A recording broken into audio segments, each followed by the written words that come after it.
Hi, I'm Eddie. And I'm Harald. We're from Imminence, and you're watching On Tour with Tauri.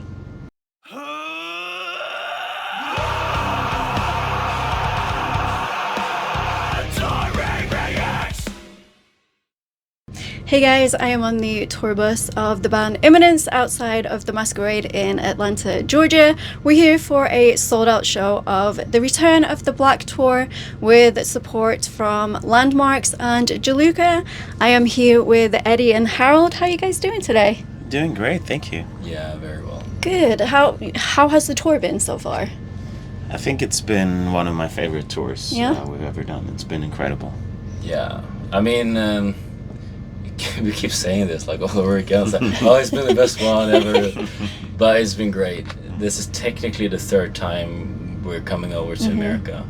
First time was kind of just dip your toes in the water for 7 gigs, but I mean coming over here again, not even a year later, and crowds are twice as big or even more, and it's crazy. It's insane. Yeah, I was gonna say you've got, I think every tour, like you say, your first tour was just like to dip your toes in to see how it would sell and how the fans would react. And then ever since that, of course, we came to the second tour and now we're here again. And like each time, like the venues have gotten bigger, the crowds have gotten bigger. That must just feel amazing for you both. Yeah, absolutely. I mean, it's a bit surreal. Yeah. Because the development. I mean, looking at how we started, playing in front of 20 people and stuff like this, touring career 10 years ago, and then we're stepping up, and then we do, we go from like, say 100 tickets, 200, then 300, 500, maybe 800,000, blah, blah, blah, and upwards, and here it's like, well, we accelerated very fast because the first time some gigs were really successful, but, we're doing up to more than 2,000 cap rooms sold out here in like in 1.5 years' time from setting foot in this land, which is crazy. Yeah. No, I'm really happy for you, and I'm also just proud of your journey and how far you have come in those three years, you'd say, since you first came to America. Not even 1.5 years. Really? Yeah. It's only been that. Yeah. Where am I getting that from? I don't know. December 23. Yeah. We landed on Thanksgiving. Oh my gosh! Wow, that's crazy. That's so cool. You guys have also been doing like these official fan gathering events where you're offering like exclusive merch and Imminence tattoos. How have you found that's gone for the fans? I think it's been an amazing way for people to connect. Yeah. Like a lot of people who goes to concerts, and maybe they don't have someone to go with. So I think it's been a really beautiful thing where they can gather and meet new fans that are maybe also going to the shows alone. Because we keep hearing like people find new friends at these events and stuff. So it's really something. Yeah, I mean, we don't do it really out of any other interest. Yeah, we have some exclusive merch designs because it's still cool to offer something that, I don't know, that gives a little bit more unique points of the whole thing. But I mean, everything goes to the tattoo artist for like letting us have this event at their venue, whatever. And we see that all the time. People traveling far, don't have anyone to go with or something. So right. It was just something we tried in London the first time. Yeah. It was super cool. We did it at the venue was right around the corner where we had our first ever London show. It was called the Black Heart, and then they had like a tattoo studio upstairs. Yeah. So it's a great thing. Yeah. I mean, whenever we go to shows, even when we came to see you all last time, we met some really awesome people in the crowd, and I feel like a lot of metalheads, they tend to look scary and they tend to give off like scary vibes, but then you go to a show and for the most part people are just the kindest people you will ever meet, and they're so down to earth, and you just go away, and like you say, even just going by yourself, it makes it less scary because you always feel like you can meet somebody. Yeah. And you're in the same sort of vibe, and you're into the same sort of, you're there obviously because you like the same music. So but I think it also provides that community and so, but there is a group of of girls in Europe that have become very close. Yeah. And they're traveling all over, like, to different countries to see us live and so. And I think also from like a woman's perspective, being like, I have someone to go with. Yes. You know, I would not do it alone because you know, out of safety perspective and so offering these events where it's like an opportunity to connect with other people. It's just great in so many ways, I think. Yeah, no, I agree with that. And I agree with that because, I mean, even like talking about tattoos in general, as a woman, I feel like the tattoo place I go to is predominantly, well, it's all female tattoo artists. And as a woman, it just makes me feel better. So I understand that perspective side of things. So a lot has happened since we last talked in May. I'm going to completely butcher the town name. I'm really sorry. But you guys you released a couple of songs already from performing with a string quartet in Ystad? Yeah, that's correct. Yeah? How did that all come about? And why did you decide to choose those songs specifically? I mean, we've done those live sessions before in the studio. Both for Turn the Light On and Heaven Hiding. On the Heaven Hiding session, we had the string quartet. It's just something that we wanted to bring back because it's such a big part of our sound and our music when we write our songs. We feel like it's the best way to, portray our music in a live setting. Yeah. And Ystad has been my hometown for a lot of years now, so we really wanted to do it at that beautiful venue. Oh, it was gorgeous. And it's actually not the first time we've been there. Okay. We've done the first time we were there, we did the music video for The Sickness, actually. Yeah. And why we chose those songs, those tracks? That's a good question, though. I mean, I think it was more that we felt that these are maybe the kind of songs where you want to see the strings playing. I mean, they're composed in that way where they're very fronted with strings. Like, so I mean, different songs on the album has less or more strings in them. So we chose the songs that we felt like they have the most and we can utilize the quartet in the best way. Yeah, that makes sense. You also just recently had your 10-year anniversary of your first ever album release, and you re-recorded that album, which was initially called I, and you called it Reclamation of I. Yeah. What was the reason in just wanting to record, remaster, and re-release that to the fan base? I think that first of all, we were maybe not 100% satisfied with, the mix and the sound of that album for a long time. But we also felt it's been an album that's often been overlooked by new fans. Like a lot of fans don't even know that we have that album. Yeah. And we just felt like we wanted to do it justice, bring it to light to everyone who is a new fan now. And we're super happy with how that came out.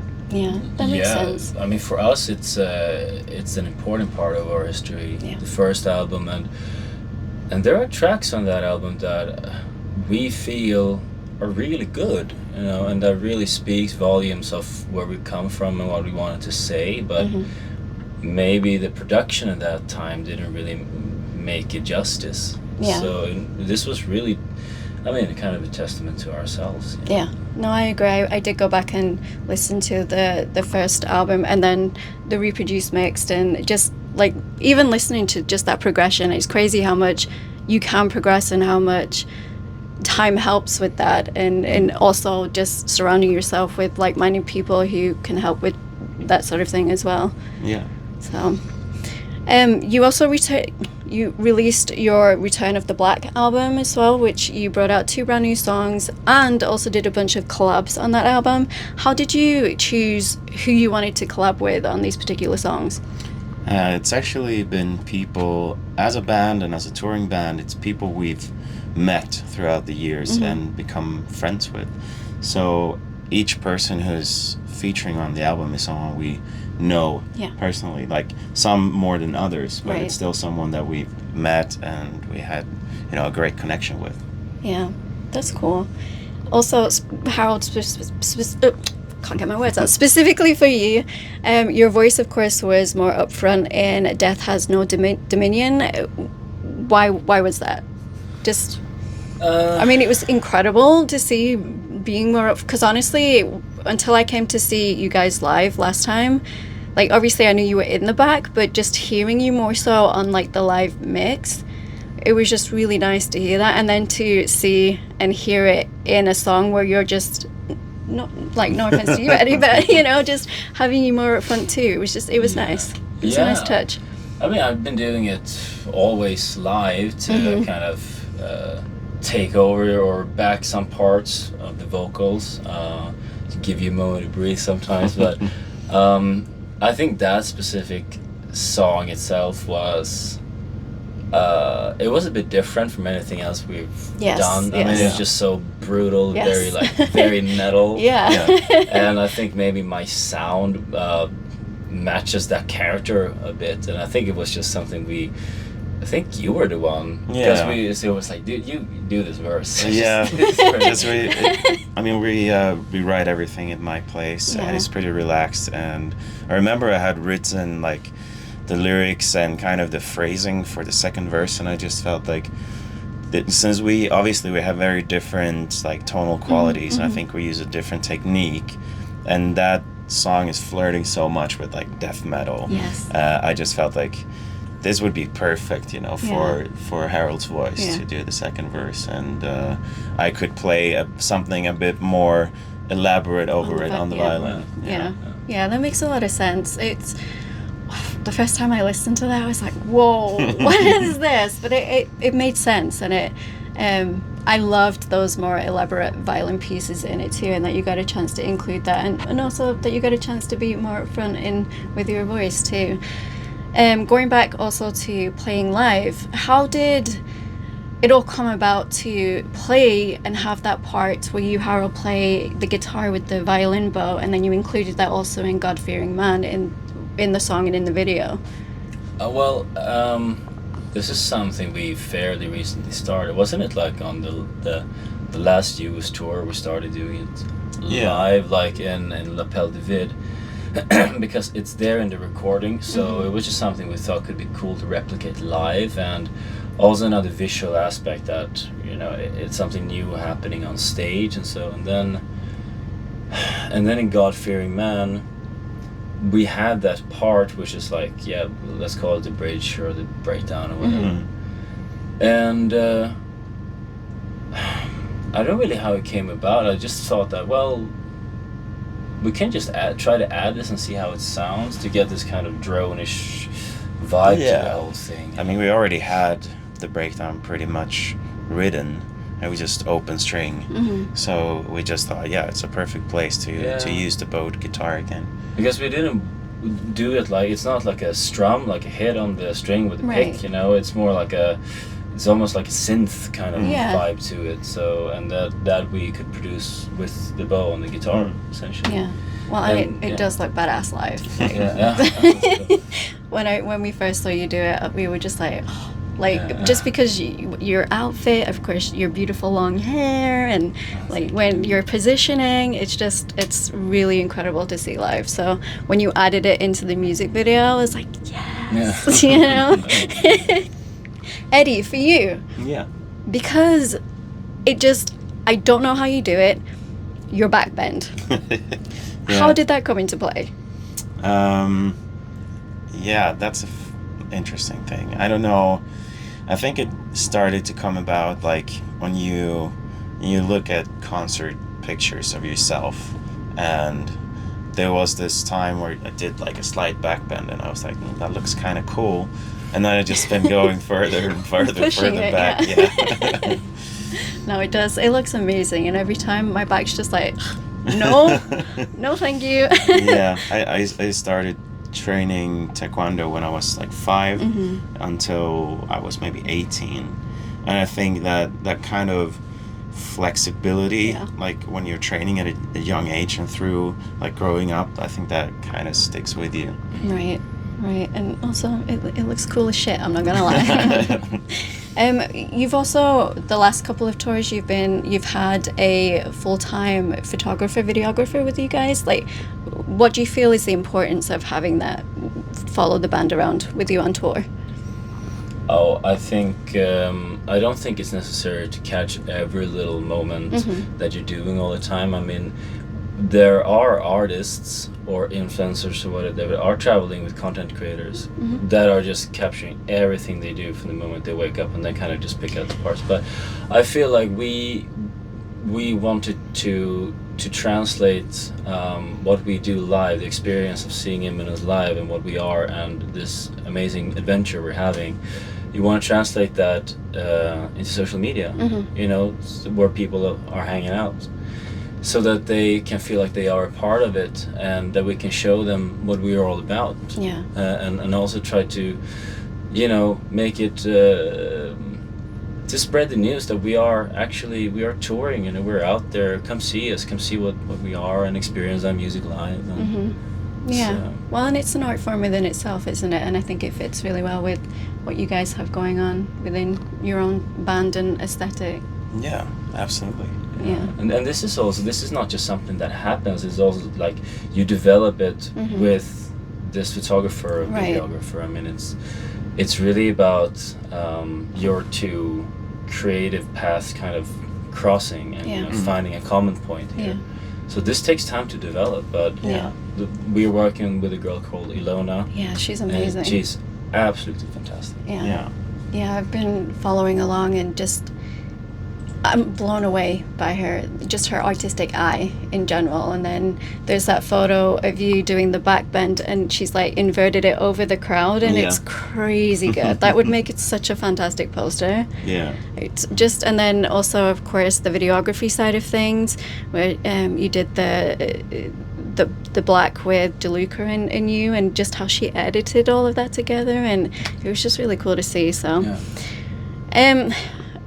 just to turn to something a little bit more serious, of course, a couple of weeks ago, unfortunately, a young woman did get assaulted in the crowd. I just wanted to ask, I think it would be a good time to just bring up your, like, obviously no bullshit policy against bullying and, you know, people being assaulted at shows, and just like crowd etiquette in general. Like how you feel about that, and if there's anything you wanted to say out to people watching this interview about that.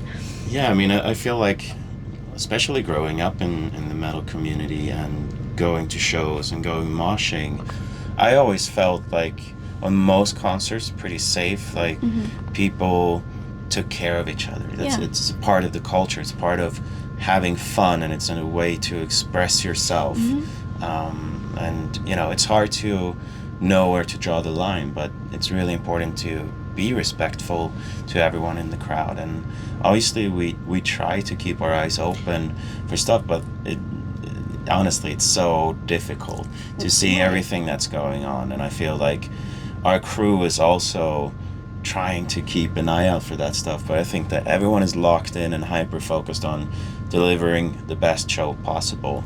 And I do think that the first responsibility should be venue staff and security, more than anyone else. And then we, as a group, as a touring party, we can do our best to try and keep an eye out. And you know, we have stopped shows in the past where our crew members are seeing something and then they are pulling the plug and letting us know what's going on, so we can, you know, address the situation. But yeah, it is really difficult. But in this story with this girl, we're happy that we were able to fly her out yesterday to Orlando. Nice. So we met her and had a talk, and she was able to see the full show this time. So something good came out of it in the end. Yeah, so I was wondering what happened with that, because I did know that in your post you'd put that you were trying to sort something out with that, and I'm glad she got a happy ending and got to finally see, because I know that was her first show as well. So yeah. Well, what rest of your plans do you guys have that you can tell us about? Well, we have to finish this tour first, I guess. Well, afterwards, I mean, this year is shaping up to be kind of packed. Yeah. So we are home for a little bit now. When we come back to Sweden, then we go into this European festival summer, which is pretty much a tour in itself. We just announced that we will be going to Latin America for the first time ever. I saw that. Yeah. Yeah. there will be more announcements. Yeah, there will be more Yeah. announcements. And we are doing Europe by the end of the year, as you already mentioned yourself. Where we're trying to do something completely new is to take that live session setting, with the quartet, and Yeah. we're gonna bring it on a live stage, really. Oh, For the first time ever, actually. And we're gonna do a set mixed of the regular heavy plugged stuff and the acoustic stuff with the quartet. So this will be, something. that'll be. It's our way of wrapping up this whole cycle of the Black, Right. calling it the Black Finale, doing so many tours this year, and just ending, with a high note. Yeah, that sounds like it'll be amazing. Well, thank you both for taking the time out to chat with me today. Thank you. Do you have any last words for people watching this, or just thanks or anything like that? Yeah, obviously, as always, thank you so much for watching, and thanks for having us. Yeah, and I can just agree with that.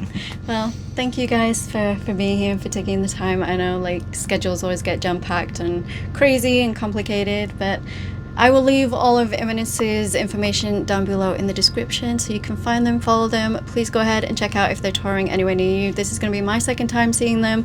I cannot wait. And yeah, thanks again, guys. Thank you so much.